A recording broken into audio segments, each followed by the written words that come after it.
Welcome to your Aged Care Compass podcast. Join us to find out how to support your older loved ones at home. We're going to help you make sense of Australia's aged care system. We talk about legal and financial considerations for ageing and how chronic health conditions impact your older loved ones' well-being.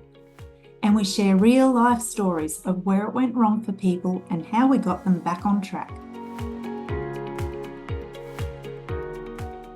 Hello everyone, it's Coral here. Welcome to today's episode of your Aged Care Compass podcast. We have something a little different for you today. If you're a follower of us on social media or a subscriber to our monthly newsletter, you'll be aware we're introducing another theme to the podcast. So we have the foundational themes that I talk about, and we have professional guest speakers who cover a broad range of topics, as well as having wonderful guests who discuss their experience of Australia's aged care system. The new theme we're introducing today, which will become a monthly special episode, is Ask Me Anything. We're asked questions all the time, and we see people asking questions across social media channels. So we thought we'd dedicate an episode each month to answering your questions. Shell, why don't you explain more about this new theme, as it's usually you who answers the phone when people call to get the answers they need, when they're dealing with their aged care dilemma. Yeah, thanks, Coral. And I guess that's what prompted the idea of these Ask Me Anything sessions, because when people contact me, it's usually because they are supporting an older loved one at home and it's becoming too much for them. They don't want to move their loved one into an aged care facility, but they don't know what other options are available. The other reason they contact us is because they may have started down the path of accessing in-home support services, usually by contacting My Aged Care, and are often told their loved one is not eligible and the information that they've been given is incorrect. And Coral, it's not uncommon for people to burst into tears when I'm talking to them because they are so stressed and exhausted. And then being told their loved one is not eligible when in fact they are is often when they reach breaking point. Yep. So I guess we may as well just go straight into the questions. Let's jump right in, Shell. Yeah, and let's attack these Ask Me Anythings. So question one. My mum gets cleaning from My Aged Care. She's in hospital right now. Dad is still at home and he really needs the cleaning, but the provider says they can't provide this service if mum is in hospital. Why not? Fairly straightforward answer to this one, because the service is allocated to the approved person, being mum. It's not about a couple sharing a service. Services are assigned to an individual. So if Dad needs help, if he needs some cleaning, he should be assessed to get that support for himself. Right. Okay. My friend's husband got approved for a level 3 package. While waiting for the package, he declined significantly. My friend phoned the assessor and explained the situation, asking for another assessment. The assessor told her that they couldn't reassess. Is it correct what the assessor told her? A couple of things to clarify here. So the husband has been approved for his home care package, but hasn't been assigned it yet. So the husband is waiting in the National Priority System, or the queue, to be assigned his home care package. And, this takes quite a few months at the moment. Unless there is an urgent need, when the ACATs approve people for home care packages, they usually approve packages at a medium priority, which for a level 3 package is currently a 9 to 12 month wait before being assigned or allocated the package. If a person's needs change significantly while they're waiting for their package to be assigned, they can certainly ask the ACAT for a support plan review, also known as a priority review, to get the priority changed from medium to high. Now, when this happens, the person, if the ACAT does change that priority and changes it to high, What this does is it moves the person right to the front of the queue, and it decreases the time they have to wait for their package to be assigned. And this can be a decrease of many months. ACATs are generally receptive to this request, so I'm surprised this information was given, that they couldn't reassess. It makes me wonder if it was my aged care who gave this information. If it was definitely the ACAT, I would be trying again, but you need to have all the evidence relating to the deterioration and increased need, actually spelling it out for the assessor. You can't just say their needs have increased and I want another assessment. If you find that the ACAT assessor is not receptive next time she tries, if the ACAT's not receptive to changing the priority, I'd suggest then that you ask to speak to the team leader, the ACAT team leader. So to summarise my little bit of a long answer, what the ACAT told the friend doesn't sound right to me. I would be going back again and making a compelling and detailed explanation about why that priority needs to be changed. Yep, thanks. Why don't all residential facilities have dedicated respite beds? It's so hard to have a break. Yeah, it is super hard. And yes, not all facilities do have respite beds. And this is because residential facilities on the whole are privately owned. So they get to choose if they want to offer respite beds or not. There's no mandatory requirement from the government that they have to offer respite beds. Next question. I was told I'm not eligible for an ACAT assessment because I can still drive. Is that correct? This is not correct. So some people may not have any other option but to drive. People who cannot manage a taxi or a bus or live in rural areas where there is no other option for transport will still drive to church or to the local shop to pick up the milk. But regardless of where you live, the ability to drive on its own does not exclude you from being eligible for an ACAT assessment. FlexiCare is a not-for-profit organisation which supports older people living in Brisbane's southern suburbs to live their best lives in their own homes and communities. FlexiCare don't have grand plans to be the biggest aged care provider. They want to be known for treating each one of their participants as an individual who they get to know well. They answer their phone calls personally when clients ring them. They give their clients easy access to a home care partner who can work with them to deliver the best mix of support possible.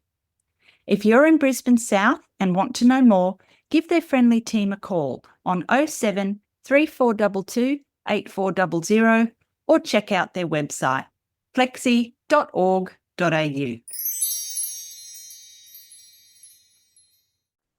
And on that same theme, Coral, I was told I'm not eligible for an ACAT assessment because I have a carer. Is that correct?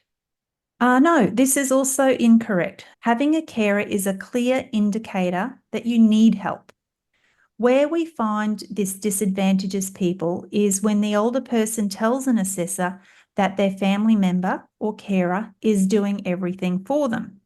And what the message they're getting across there is that that's okay, that the older person thinks that that is okay, that their son or their daughter or their spouse is doing everything for them. The family member actually might be at breaking point. So it's important to convey only what the older person is able to do on their own.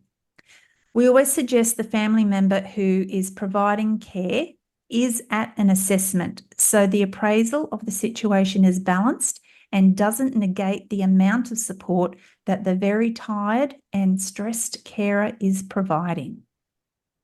Yeah, that's such good information, Coral. And yet another one. I was told I'm not eligible for an ACAT assessment because I can still cook. Is this correct? So many questions about people not being eligible, hey, Shell. And look, it always surprises me when we get these kind of questions, and I honestly don't understand it. But too many questions about people not being eligible when they're trying to get into the system. Yep. Look, with regards to cooking, no, it's also incorrect. So just because you can't cook doesn't mean you don't need help with other things. To note here is that making a piece of toast for dinner is not cooking. Neither is reheating a pre-prepared meal. And sad to say, Coral, yet another one. I was told I'm not eligible for an ACAT assessment because I can still shower myself. Is that correct? No, not correct, Shell. What we often find here is that the older person may want to convey that they're showering themselves and not disclose that they aren't having a shower. Or, they might be sponging themselves over the bathroom sink once or twice a week. And to them, that's showering. But in the context of this question, this isn't showering. And regardless, showering yourself on its own does not exclude you from being assessed by an aged care assessment team. So in summary to these previous questions about eligibility, eligibility is 65 years of age or older, or 50 years of age and older if you identify as an Aboriginal or Torres Strait Islander person and need help to do the things you used to do. This description is taken from the Department of Health and Aged Care's website. It's as simple as that. So just to be clear, you need help to do the things you used to do. Thanks, Coral. Here's another one. Why does it take different amounts of time to get an ACAT assessment depending on where you live? It depends on the ageing population of the area. The more people asking for an assessment, the longer the ACAT queue is. And that's different to the National Priority System or the wait for your home care package. This is actually the workload of the ACATs. So, these ACAT teams are sitting right across the country and all these referrals are coming in, multiple referrals every single day. So depending on that need, how many people in a certain area are wanting an ACAT assessment, some ACATs, they've all got pretty significant wait times that they triage when they get a referral, but some ACATs might have a shorter wait time than other ACATs around the country. ACATs assess people in their own homes, or they may do a phone assessment as well. So obviously driving to do a home assessment is going to take more time too. Yep. Is it true that you could get CHSP services as well as a home care package at the same time?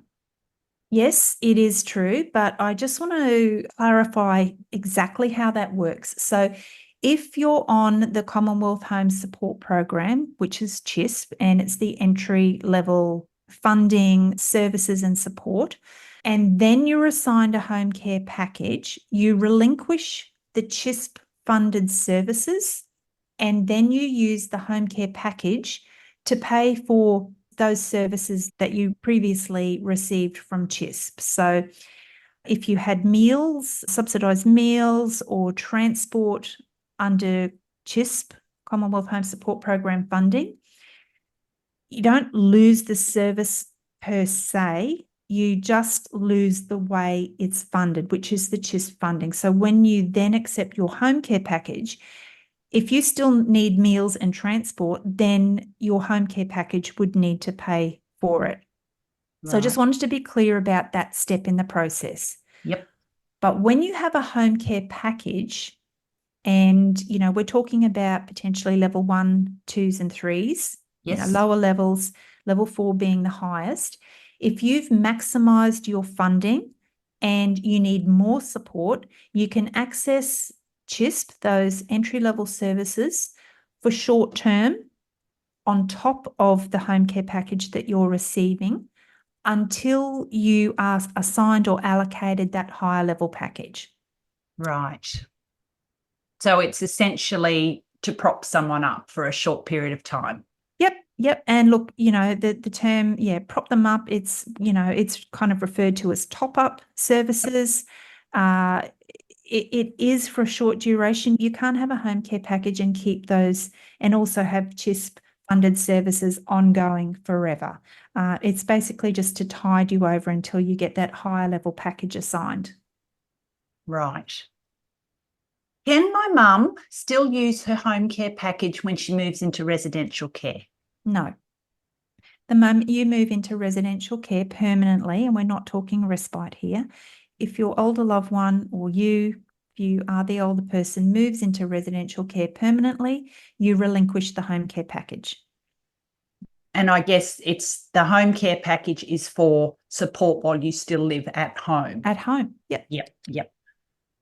Along that same line, can you still get the dementia and cognition supplement when you move into residential care? No, you can't. Like if this is a permanent move into residential care, the dementia and cognition supplement is additional funding for people who have a home care package. So, if you're moving into residential care permanently, you will lose that home care package and you also lose that dementia and cognition supplement that's been attached to your home care package. Right. Well, we've made a start, Shell, answering some of the many and varied questions that we're asked every week. Listeners, these Ask Me Anything episodes are going to be a monthly feature from here on. If you'd like to ask a question, you can ask it on our See Me Aged Care Navigators Facebook business page, or you can email it to us on our admin@seemeacn.com.au email address, and we'll have these links in the show notes as well if you want to go looking for those. And remember, September 30th is the launch of our final membership for this year. It's a 6-week course of weekly masterclasses with me, where I teach you the fundamentals of our aged care system and how to get the support you or your older loved one needs at home. Until next week, take care. Hey Care community, thanks for listening to this episode. So you never miss a show, make sure you subscribe to our podcast. If you'd like to know more about what we do, head to our website, seemeacn.com.au.